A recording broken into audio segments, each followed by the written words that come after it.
নমস্কার, আশা করছি সবাই খুব ভালো আছেন। আজকে দেখুন বানিয়ে নিয়ে এসেছি অনুষ্ঠান বাড়ির মতন দই কাতলার রেসিপি। আমি যেভাবে রেসিপিটা বানিয়েছি, আপনারা যদি আমার রেসিপিটা পুরোটা ফলো করেন তাহলে কিন্তু আপনাদেরও দই কাতলা তৈরি হবে একদম অনুষ্ঠান বাড়ির মতন।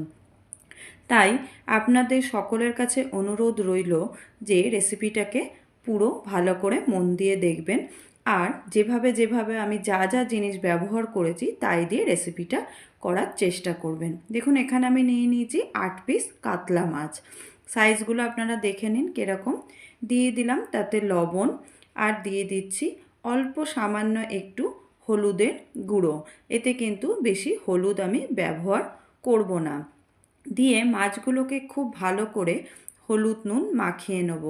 হলুদ নুন কিন্তু খুব ভালো করে মাছে মাখাতে হবে, তার কারণ মাছের মধ্যে ভালো করে নুন না ঢুকলে কিন্তু পরে আমরা ঝোল বানাই, ঝাল বানাই, যাই রেসিপি বানাই না কেন, তখন কিন্তু মাছগুলো খেতে একদম ভালো লাগে না, আর গ্রেভির টেস্টও কিন্তু সেইভাবে ভালো হয় না। তাই আপনারা অবশ্যই যখনই মাছে নুন হলুদ মাখাবেন বা শুধুই যদি নুন মাখান তাহলে কিন্তু অবশ্যই ভালো করে নুনটাকে মাখিয়ে নেবেন।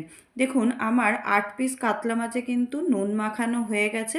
এবারে আমি এটাকে 15 থেকে 20 মিনিটের জন্য রেস্টে রেখে দেবো, যাতে মাছের মধ্যে খুব ভালো করে নুনটা ঢুকে যায়।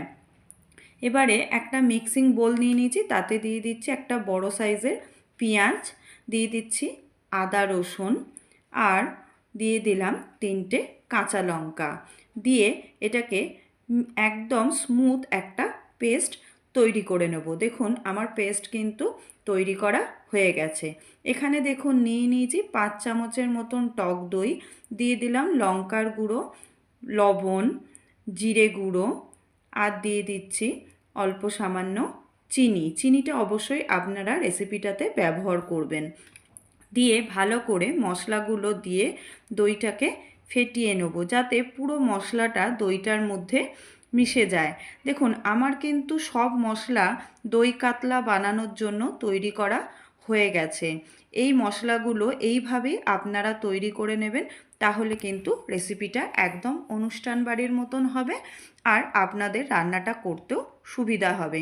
দিয়ে দিলাম অল্প সামান্য একটু জল, দিয়ে আবার দইটাকে ভালো করে ফেটিয়ে নেব।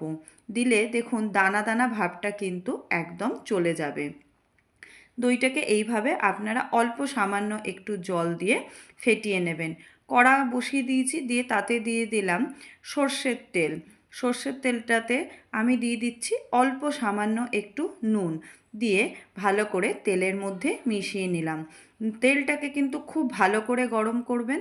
তেল দেখুন ভালো করে গরম হয়ে গেছে। এর মধ্যে হলুদ নুন মাখিয়ে রাখা মাছগুলোকে একে একে দিয়ে ভালো করে ভেজে নেব।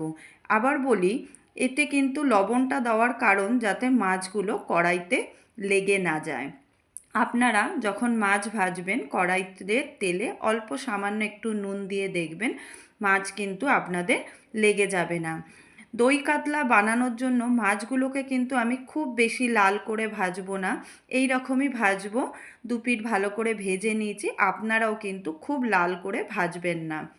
দই কাতলা বানাতে কিন্তু মাছ খুব লাল করে ভাজার প্রয়োজন হয় না, তাহলে কিন্তু মাছগুলো শক্ত শক্ত হয়ে যায়।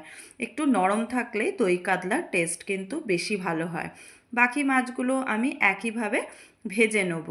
ভেজে নিয়ে তারপরে গ্রেভিটাকে তৈরি করব। আমি যেভাবে বানাচ্ছি আপনারা এইভাবেই বানাবেন।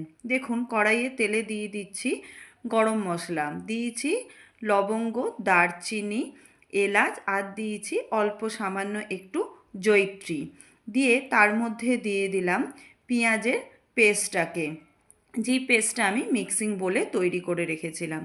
দিয়ে মশলাটাকে ভালো করে কষিয়ে নেব, যতক্ষণ না আমার কাঁচা গন্ধটা ছেড়ে যাচ্ছে ততক্ষণ পর্যন্ত ভালো করে মশলাটাকে কষিয়ে নিতে হবে। দেখুন মশলাটা আমার কষানো হয়ে গেছে। তার মধ্যে দিয়ে দিচ্ছি দই দিয়ে যে মশলাটা তৈরি করে রেখেছি সেইটাকে। দিয়ে গ্যাসের ফ্লেমটাকে কিন্তু অবশ্যই আপনারা একদম কমিয়ে এই রান্নাটা করবেন, না হলে কিন্তু দইটা কেটে যাওয়ার সম্ভাবনা থাকে। তাই হালকা আঁচে আস্তে আস্তে করে নেড়ে নেড়ে এই গ্রেভিটা তৈরি করবেন। দেখুন মশলা থেকে কি সুন্দর তেল ছেড়ে এসেছে আর রঙটাও দেখুন কি সুন্দর হয়ে গেছে। আমি কিন্তু এখানে হলুদ ব্যবহার করিনি, আপনারা চাইলে হলুদ দিতে পারেন। দেখুন আমার মশলা পুরো কষানো হয়ে গেছে, দিয়ে দিলাম অল্প সামান্য একটু লবণ আর দইয়ের বাটিতেই অল্প সামান্য একটু জল দিয়ে গ্রেভিটাকে তৈরি করার জন্য দিয়ে দিলাম। দিয়ে এবারে এটাকে গ্রেভিটাকে ফুটতে দেবো। বেশি কিন্তু ফোটানোর বা বেশি কিন্তু কষার দরকার নেই।